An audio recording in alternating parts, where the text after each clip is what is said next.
여러분, 마지막으로 밤하늘을 올려다 보신 적이 언제신가요? 매우 분주한 일상의 삶을 살아가느라 고개를 들어 하늘을 보는 경험이 우리 모두에게 많지 않다라는 생각을 해보게 됩니다. 작년에 탄자니아에 갔을 때 이 밤하늘을 올려다보고 쏟아지는 별을 바라보면서 야, 참 예쁘다, 참 멋지다, 그런 생각을 한 적이 있는데요. 또 삶의 현장, 사역의 현장에 복귀해서 열심히 내 다름질 치다 보니까 하늘을 볼 여유가 없었던 것 같아요. 물론 도시의 화려한 네온 사인과 인공 조명, 또 공해 때문에 하늘을 충분히 볼 수 없는 상황인 것은 분명합니다만, 더 근본적인 이유는 혹시나 우리 마음의 시야가 지나치게 좁아져서 하늘을 볼 여유조차 없이 살아가는 것이 우리의 모습이 아닐까라는 생각을 해보게 됩니다. 아침에 눈을 뜨자마자 스마트폰을 통해서 우리에게 전달되는 정보, 파도처럼 밀려 들어올 때 그 파도가 우리를 삼켜버리고 하루 종일 우리가 처리해야 할 업무의 모습들, 또 복잡한 인간관계의 갈등들, 이런 상황 속에서 우리의 시선이 자꾸 눈앞에 있는 문제라는 것에 매몰되어서 조금 좁은 틀 속에 우리의 모습을 가두어 버리는 것이 아닌가라는 생각이 듭니다. 그래서 우리는 늘 삶의 문제를 해결하느라 분주하여서 정말 중요한 것을 놓치고 살아갈 때가 많지 않을까요? 나는 누구인가? 도대체 나는 왜 이렇게 분주한 삶에 열심을 다하고 있는가? 나는 무엇을 향해 달려가고 있는가? 이런 실존적 질문들을 생각해 볼 여력도 없지만, 그런 질문들이 우리 앞에 있다고 할지라도 그것에 정작 답할 수 없는 그런 막막한 현실 속에 갇혀 사는 것이 저와 여러분의 모습일지 모릅니다. 그런데 이 분주함의 이유가 뭘까 하고 밑바닥을 가만히 들여다보면 반드시 그 자리에는 우리의 불안한 마음이 늘 함께 존재하고 있다는 사실을 발견하게 됩니다. 왜 그렇습니까? 하루에도 몇 번씩 승승장구하는 세상을 보면서 혹시 내가 남들보다 뒤처지는 것은 아닐까? 조바심을 내는 마음, 이 염려의 마음이 우리 모든 것을 지배함으로 말미암아 우리 인생 전체가 흔들리고 압도당하여서 염려와 근심 가운데 부지런히 내다름질치는 분주한 일상의 삶을 우리가 계속 반복하고 있다는 말씀이죠.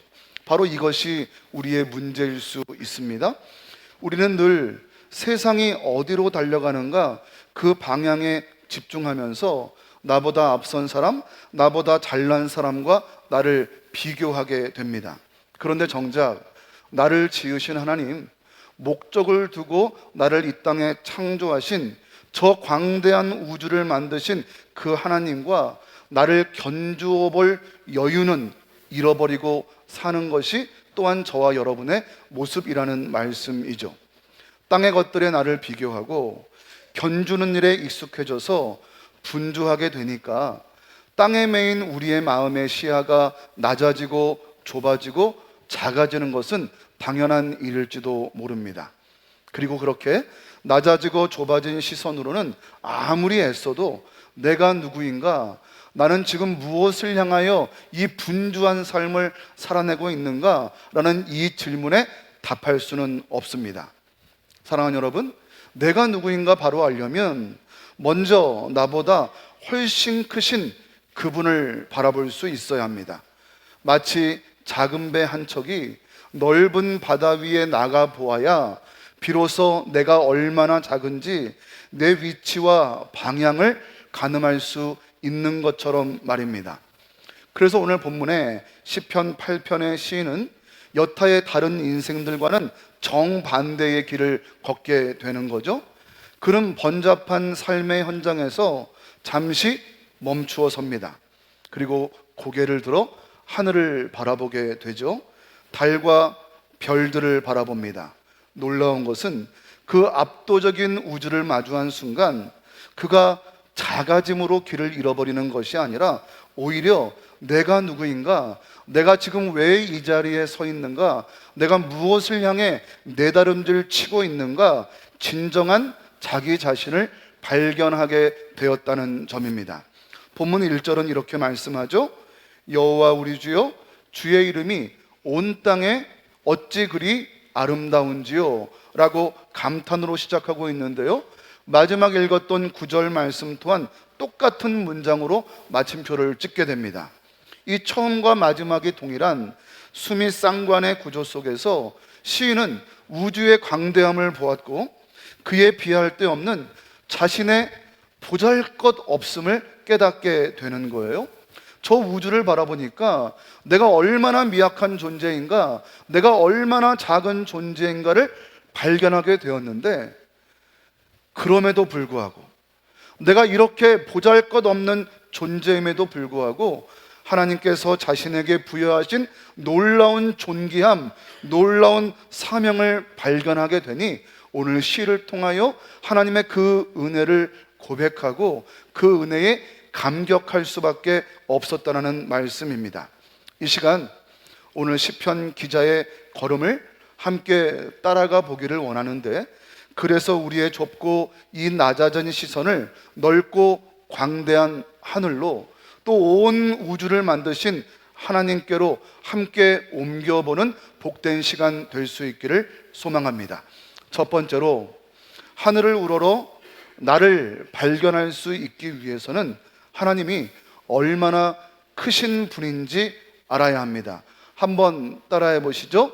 하나님의 크심을 알아야 합니다. 우리 1절 말씀 함께 읽어보죠. 시작. 여호와 우리 주여, 주의 이름이 온 땅에 어찌 그리 아름다운지요, 주의 영광이 하늘을 덮었나이다. 시인은 지금 주의 이름이 아름답다라고 고백하는 거예요. 여러분 익히 들어 아시는 것처럼 성경에서 이름은 단순한 호칭이 아닙니다. 성경에서 이름은 그 존재의 성품과 능력, 그리고 어떤 존재인지를 드러내는 것이 이름이란 말이죠.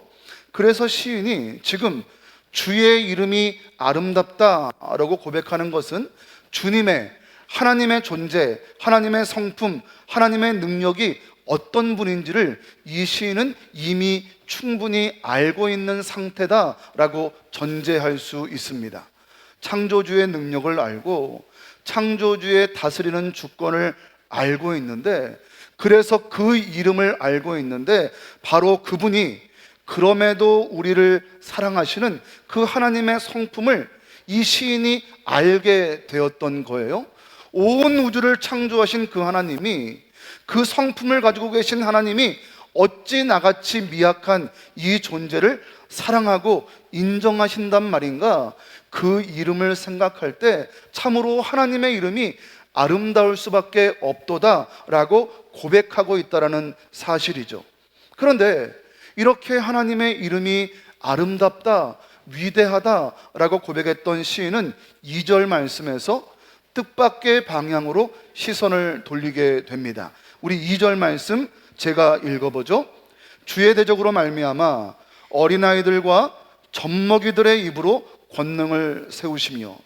누구의 입으로 권능을 세우신다고요? 어린아이들과 젖먹이의 입으로 권능을 세우셔서 원수들과 보복자들을 잠잠하게 하려 하심이니이다. 여러분 생각해 보세요. 하나님의 영광은 웅장함으로 우리에게 다가오지 않습니까? 거대한 산, 끝없는 우주, 강력한 군대, 이런 이미지가 하나님의 영광으로 우리 가운데 떠오른단 말이죠. 그런데 오늘 본문에서 시인은 하나님의 능력이, 하나님의 영광이 가장 연약한 존재인 어린아이와 젖먹이의 입에서 세워진다라고 말씀하고 있는 거예요. 무슨 말인가요? 세상에서 가장 힘없는 자들의 입술을 통해서 세상에서 가장 힘세다고 자부하는 원수들의 입을 다물게 하신다라는 그러한 말씀입니다. 여러분, 이것이 바로 하나님 나라의 방식입니다. 우리는 힘을 가진 사람, 목소리가 큰 사람, 성공한 사람이 세상을 움직인다고 생각하죠. 그러나 하나님은 종종 가장 연약한 곳에서 가장 큰 능력을 나타내시는 분입니다. 마치 볼품없는 냄새나는 마구간에서 태어나신 예수님을 통해 온 인류를 구원하신 하나님의 그 모습처럼 말입니다. 여러분, 사도 바울 역시 이 원리를 몸소 경험한 분 아닙니까? 그는 자신의 육체의 가시를 두고 하나님께 3번이나 간구하는 거예요. 어떤 간구였을까요? 이러한 공고함, 이러한 어려움을 나에게서 물리쳐 주시옵소서라는 그런 간구 아니었겠어요? 그런데 돌아온 대답은 무엇입니까? 내 능력이 약한 데서 온전하여 짐이라 라는 말씀이었어요. 힘이 넘칠 때가 아니라 오히려 우리가 연약함을 인정할 때 하나님의 능력이 우리 가운데 가장 선명하게 드러나게 된다라는 말씀입니다. 사랑하는 여러분, 스스로 너무 작고 힘 없다고 느껴지신 적이 있습니까? 나는 내세울 것이 없고 능력이 없고 세상 앞에 아무것도 아닌 존재처럼 느껴지실 때가 있습니까? 오늘 본문은 우리에게 말합니다. 하나님의 능력은 우리의 약함을 통해서도 얼마든지 드러날 수 있다고 말입니다. 우리가 크고 대단해서가 아니라 하나님의 이름이 크고 아름다우시기에 우리 같은 작은 자들도 그분의 능력의 통로가 될 수 있다는 것입니다. 지난 주간 우리 총회에 3040 목회자 모임이 있어서 안산에 있는 교회에 방문하게 되었습니다. 가기 전부터 그 교회가 어떤 교회인지, 큰 교회인지를 제가 알고 있었단 말이죠. 그런데 들어갈 때 제 마음이 어떻겠어요? 내가 큰 교회지만, 큰 교회 목사를 만나겠지만 내가 가오가 있지, 내가 딱 가서 멋지게 인사해야지 하고 갔더니 그분이 먼저 저에게 막 달려와서 인사를 건네시면서 하시는 말씀이, 목사님 목회 잘하신다고 제가 들었습니다. 아니, 큰 교회 목사님이 저에게 이렇게 인사를 하는 거예요? 아마도 신문 기사를 보았던 것 같아요. 그래서 제가 그래요 목사님 감사합니다 하고 인사를 했죠. 그런 다음에 이분이 교회를 소개하는데 이렇게 말씀을 하시는 거예요. 우리 교회가 하나님의 은혜로 잘 부흥해서 6,000명이 함께 예배드리는 교회가 되었습니다. 그 말을 듣는 순간 제 마음이 쫄리는 거예요. 6,000명 교회 목사님과 저희 이 정도 수준의 교회 목사가 만났단 말이죠. 그러니까 처음에 제가 내가 꿀리지 않게 이렇게 해야지 라고 마음을 먹었는데, 이 6,000명 되는 목사님이 이렇게 말씀을 하시고 하필 자리가 제 옆자리에 앉는 거예요. 그 제 옆자리에 딱 앉으시는데 제가 말이요, 마음이 쫄리더라고요. 여러분, 제가 지금 무슨 말씀을 드리고 싶으신 것 아시겠어요? 세상의 눈으로 보면 우리는 연약하고 우리는 미약한 존재일 수밖에 없습니다. 우리가 대단해서 이 자리에 서 있는 것이 아니라, 우리의 능력이 출중해서 그 자리에 서 있는 것이 아니라, 하나님의 이름이 크고 아름다우시기에 나 같은 작은 자를 통하여 하나님의 능력의 통로가 될 수 있었는데, 제가 잠깐 착각한 거예요. 내가 내 힘으로 이 일을 감당하는 사람인가 보다. 어떤 이는 능력이 출중해서 6,000명 교회를 담당하고 나는 능력이 작아서 이 교회를 담당하는가 보다 라는 그런 착각과 오만한 마음을 가질 때가 있더라는 말씀입니다. 사랑하는 여러분, 하나님의 이름을 기억하십시오. 그 이름은 우주보다 광대한 이름이지만 작고 미약한 나를 부르셔서 성도라는 아름다운 이름을 주셨고, 이곳에서 감히 우리의 입술을 열어 아버지라고 부를 수 있는 그 은혜를 허락하셨으니, 그 하나님의 이름을 우리가 분명히 알 수 있다면, 그 아름다우신 하나님의 이름을 우리가 분명히 기억할 수 있다면, 그때야 비로소 내가 누구인지를 명확히 알 수 있게 된다라는 말씀이고, 그렇게 내가 누구인지를 명확히 알 때 우리 삶의 자리도 우리는 바르게 볼 수 있는 영안이 열리게 된다는 말씀입니다. 이 시간 우리 모두의 입술에 오늘 시인의 고백과 같은 고백이 나타날 수 있기를 축복합니다. 1절의 말씀이죠. 우리 다시 한번 1절 말씀을 읽어보죠. 시작. 여호와 우리 주여, 주의 이름이 온 땅에 어찌 그리 아름다운지요. 주의 영광이 하늘을 덮었나이다. 온 우주를 만드신 그 하나님이 저와 여러분의 아버지 되심을 믿으시기 바랍니다. 두 번째, 하늘을 우러러 나를 발견하기 위해서는 우주 앞에서 나의 작음을 마주해야 합니다. 한번 따라해 보시죠. 나의 작음을 알아야 합니다. 이제 시인의 시선은 더 구체적으로 하늘을 향합니다. 우리 3절 말씀 함께 읽어보도록 하죠. 시작. 주의 손가락으로 만드신 주의 하늘과 주께서 베풀어 두신 달과 별들을 내가 보니. 여러분, 손가락으로 만드셨다라는 표현이 참 인상적이지 않습니까? 우주를 창조하시는 일을 시인은 마치 도예가가 손가락 끝으로 섬세하게 그릇을 빚는 것처럼 지금 표현하고 있는 거예요. 저 광대한 은하와 별들이 하나님께는 그야말로 손끝 하나의 작업이었다라는 말씀입니다. 그리고 그 하늘을 바라보던 시인은 이내 자기 자신에게로 시선을 돌리게 됩니다. 4절 말씀이죠. 제가 있습니다. 사람이 무엇이기에 주께서 그를 생각하시며 인자가 무엇이기에 주께서 그를 돌보시나이까. 온 우주를 창조하신, 손끝 하나로 창조하신 그 위대하신 하나님께서 도대체 사람이 무엇이긴데 생각하시고 사람이 무엇이기에 돌보고 계십니까? 라는 그런 질문이죠. 이것은 스스로를 비하하는 질문이 아닙니다. 오히려 경이로움에서 터져나온 질문이죠. 저 광대한 우주 앞에서 내가 얼마나 작은 존재인지를 절감한 사람이 그럼에도 불구하고 하나님께서 나를 기억하고 계신다라는 그 사실을 도무지 이해할 수 없기에 하나님께 던지는 질문이에요. 여러분, 우리는 우주의 크기를 가늠하기가 어렵습니다. 그런데 실제로 인류가 그 광대함을 비록 부분적이기는 하지만 사진 한 장으로 마주 대한 적이 있습니다.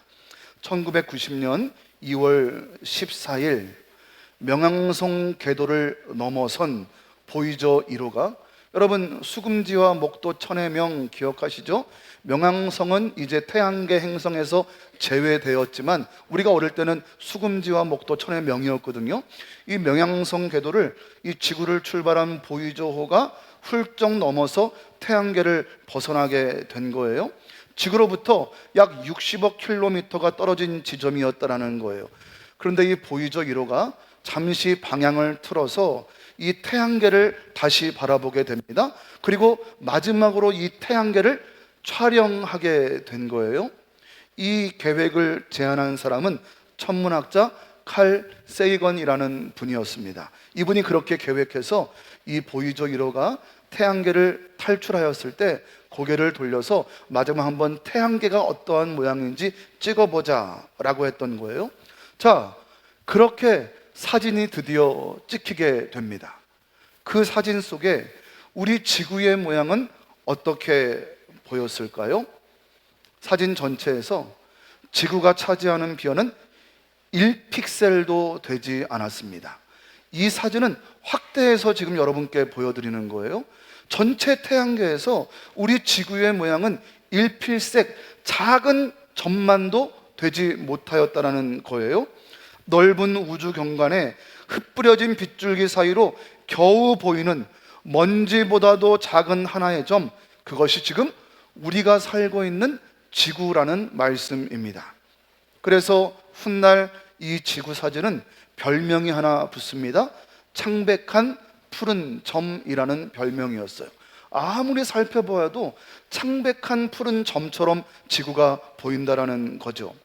이 계획을 세우고 제안했던 천문학자 칼 세이건은 이 사진을 마주 대하며 지금까지 살았던 모든 인류의 삶이 바로 저 작은 점 위에 있었다고 회고하면서 광대한 우주 앞에서 우리 인간들의 자리가 얼마나 하찮고 얼마나 작은 존재인지를 절감했다고 합니다.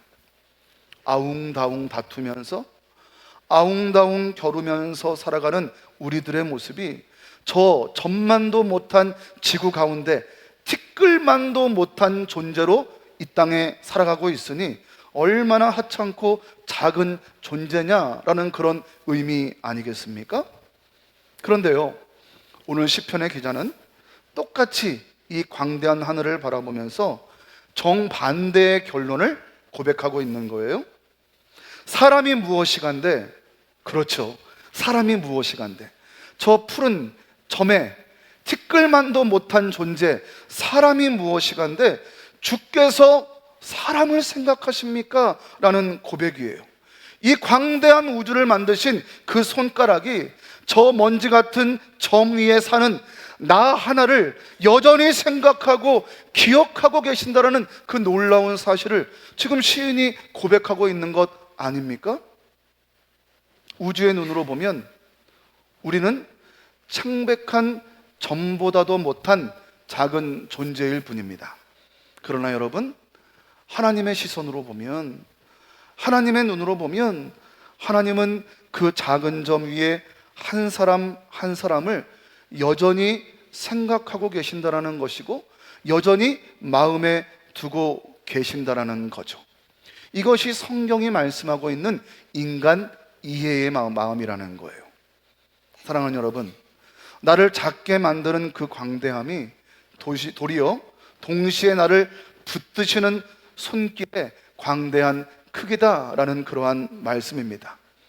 인생을 살아가다 보면 내가 얼마나 작고 보잘것없는 존재인지를 절감하게 되는 밤이 있습니다. 애쓰는데 성과는 나지 않고 아무리 노력해도 세상은 나를 알아주지 않는 것 같은 그런 어둠의 때를 우리 모두는 만나게 된단 말이죠. 우리 중고등부 학생들 열심히 공부하는데 공부한 만큼 점수가 잘 나오던가요? 어려워요. 힘들어요. 그런 인생이, 학생 여러분, 그런 인생이 앞으로 인생을 살다 보면 계속 반복됩니다. 내가 이만큼 했는데 왜 이런 결과물이 나오지 않을까?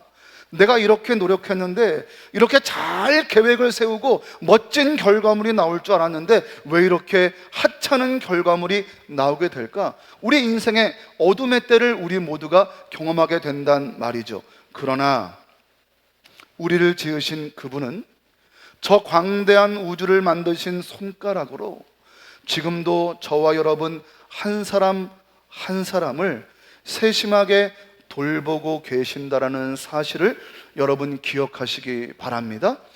우주의 눈으로 볼 땐 보이지 않는 우리의 존재이지만 하나님의 눈으로 볼 땐 너무도 소중하고 존귀한 존재로 하나님은 기억하고 계시고, 그래서 우리 한 사람 한 사람을 돌보고 계시니 하나님의 그 이름이 얼마나 아름다운 이름인지, 나 같은 한찮은 존재를, 나 같은 작은 존재를 돌보시는 그 하나님의 은혜가 얼마나 크신지를 우리 모두가 깨달을 수 있어야 한다는 말씀이죠. 이 시간 우리의 작음을 발견하는 동시에 하나님의 크신 돌보심을 우리가 기억하고 발견함으로 믿음으로 고백하고 우리에게 주어진 삶의 여정이 얼마나 복된 여정인지 기억하며 우리의 인생길 걸어갈 수 있는 우리 성도들의 모습 되실 수 있기를 주님의 이름으로 축복합니다. 세 번째로, 하늘을 우러러 나를 발견하기 위해서는 나에게 주신 존귀와 사명을 붙들어야 합니다. 한번 따라해 보시죠. 존귀와 사명을 붙들어야 합니다. 이제 시인은 놀라운 반전을 선포하게 됩니다. 우리 5절 말씀 함께 읽어보죠. 시작. 그를 하나님보다 조금 못하게 하시고 영화와 존귀로 관을 씌우셨나이다. 눈에 보이지 않는 점 같은 지구에 그 안에서 60억 명이 되는 인구들이 아웅다웅 살고 있는 것을 생각하면 얼마나 우리가 작은 존재냔 말이죠. 이 작고 연약한 우리들, 저 광대한 우주 앞에서 먼지처럼 느껴졌던 그 인간에게 하나님은요, 영화와 존귀의 관을 씌워주셨다라고 말씀하고 있는 거예요. 그뿐이 아닙니다. 하나님보다 조금 못하게 만드셨대요. 우리를 하나님보다 조금 못하게 만들어 주셨다라는 거예요. 우리의 능력이나 업적으로 쌓아 올린 자리가 아니라 순전히 창조주 하나님께서 값없이 우리에게 주신 존귀라는 말씀입니다. 그리고 이어지는 6절부터 8절까지의 말씀은 하나님께서 우리에게 허락하신 하나님보다 조금 못하게 만드신 그 존귀의 모양이 무엇인가 우리에게 말씀합니다. 제가 읽어보죠. 주의 손으로 만드신 것을 다스리게 하시고 만물을 그의 발 아래 두셨대요. 모든 소와 양과 들짐승, 공중의 새와 바다의 물고기와 바닷길에 다니는 모든 것들 위에 우리를 세우시고 그것들을 다스리게 만드셨다는 거예요. 여기서 우리가 붙들어야 할 진리가 있습니다.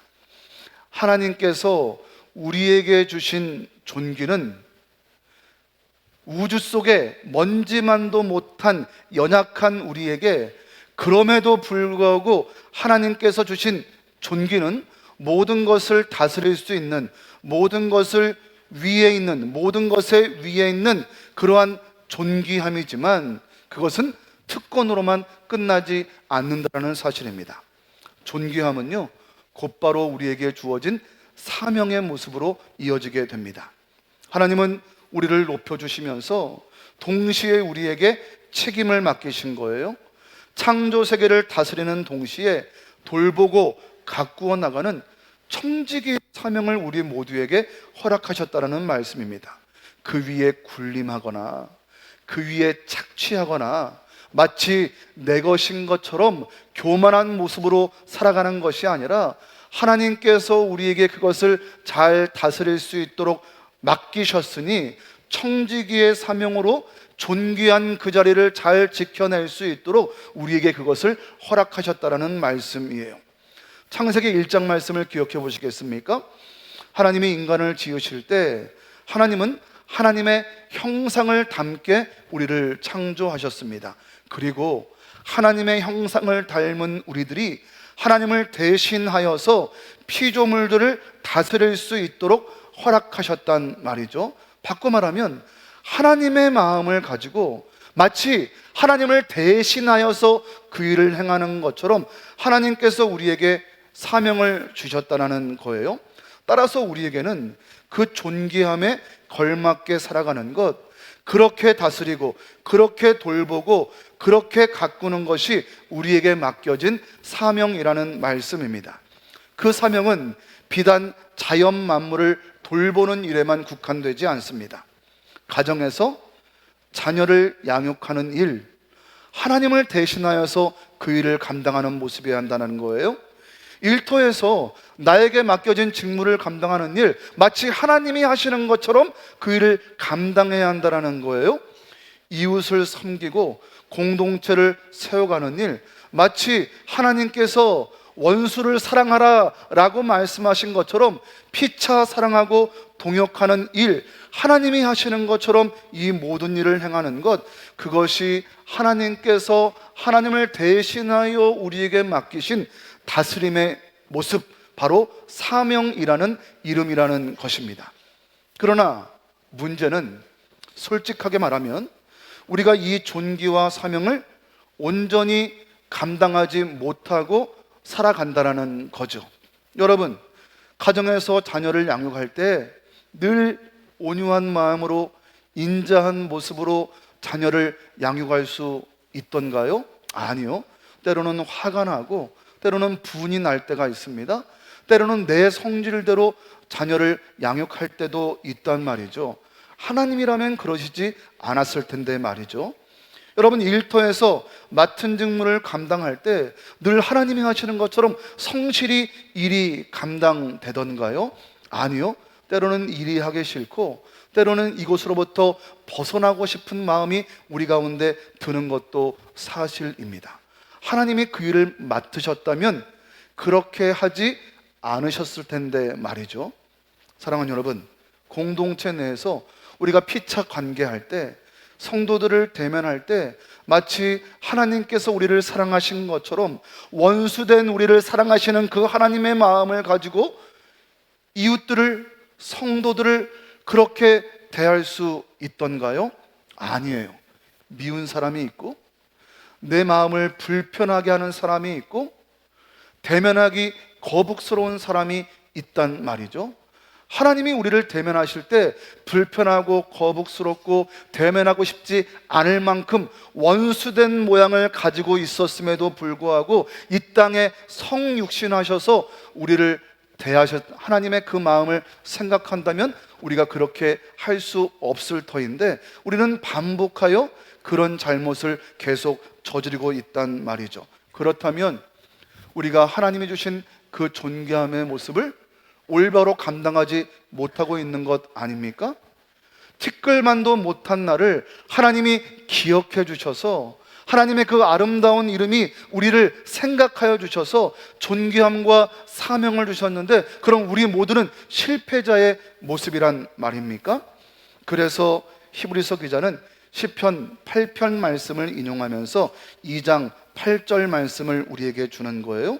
우리가 아직 만물이 사람에게 복종하는 모습을 다 보지 못하고 있다라는 거예요.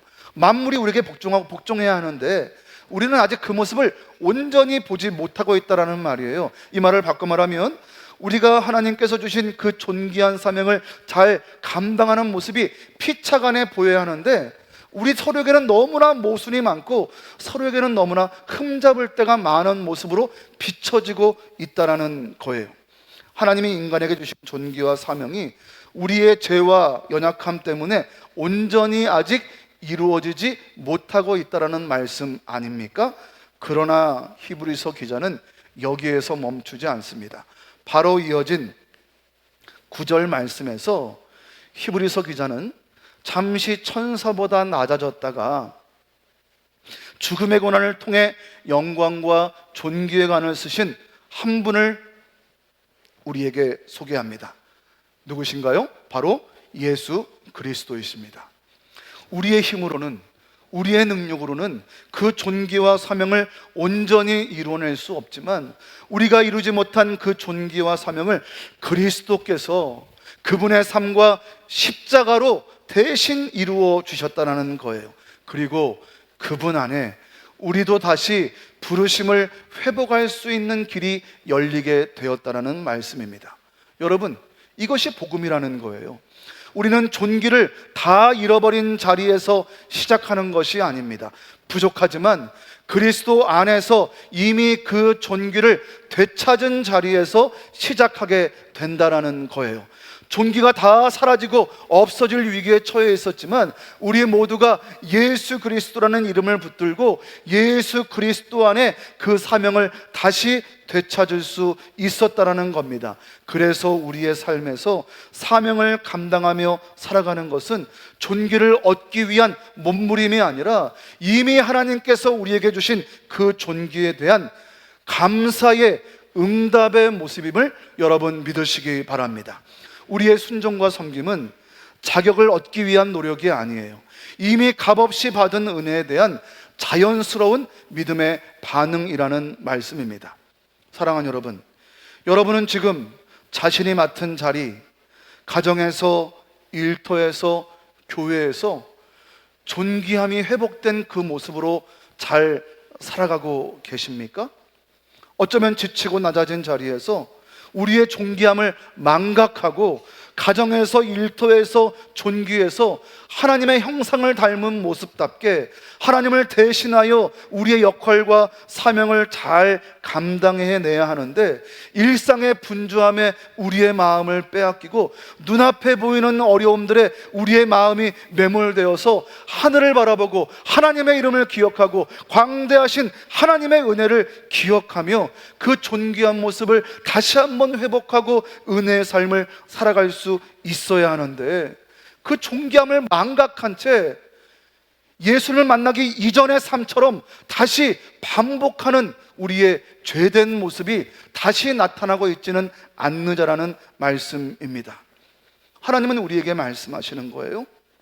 우리는 하나님보다 조금 못하게 지음받은 영화와 존귀의 간을 쓴 아름다운 하나님의 이름을 닮은 피조물들이다 라고 말씀하고 계신다라는 거예요. 여러분, 이 시간 존귀한 여러분의 모습을 다시 한번 재발견할 수 있기를 축복합니다.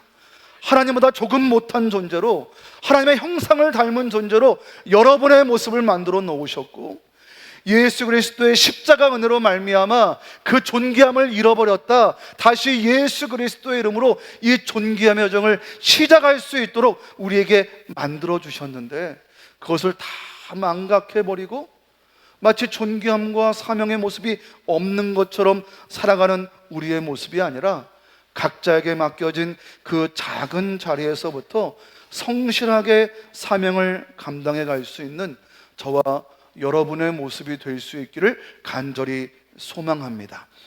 여러분, 옆에 있는 분들을 한번 바라보시죠.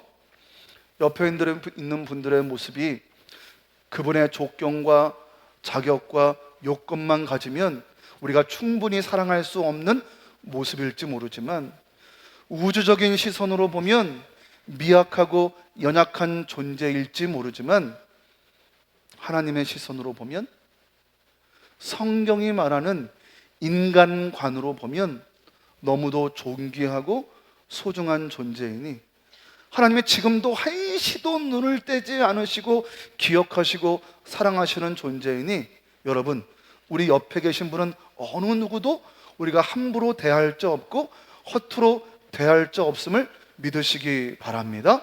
그러한 마음으로 우리가 아름다운 공동체를 이루어간다면, 여러분, 바로 그런 모습이 나를 잘 발견하고 바르게 신앙할 수 있는 성도의 모습이라는 말씀입니다. 말씀을 마칩니다. 결국 이 분주한 세상 속에서 하늘을 올려다 보는 일은 시간을 빼앗기는 것이 아니라, 나를 잃어버리는 것이 아니라 결국 나를 되찾을 수 있는 가장 귀한 비결입니다. 하늘을 바라보며 하나님이 얼마나 크신 분인지 알 수 있어야 하고, 하나님이 나를 어떤 존재로 창조하신지 알 수 있어야 하고, 내가 얼마나 작은 존재인가, 그러나 동시에 한시도 잊지 않으시고 하나님이 나를 생각하시고 나를 기억하시니 내가 얼마나 존귀한 존재인가를 깨달을 수 있어야 한다는 말씀이에요. 낮아짐과 높아진, 겸손과 존귀함은 서로 모순되지 않습니다. 우리가 하나님 앞에서 진실로 낮아질 때 비로소 그분이 주시는 참된 존귀를 알아보는 영안이 열리게 될 수 있는 거죠. 사랑하는 여러분, 삶이 버겁고 지칠 때 잠시 고개를 들어 하늘을 우러러 보시기 바랍니다.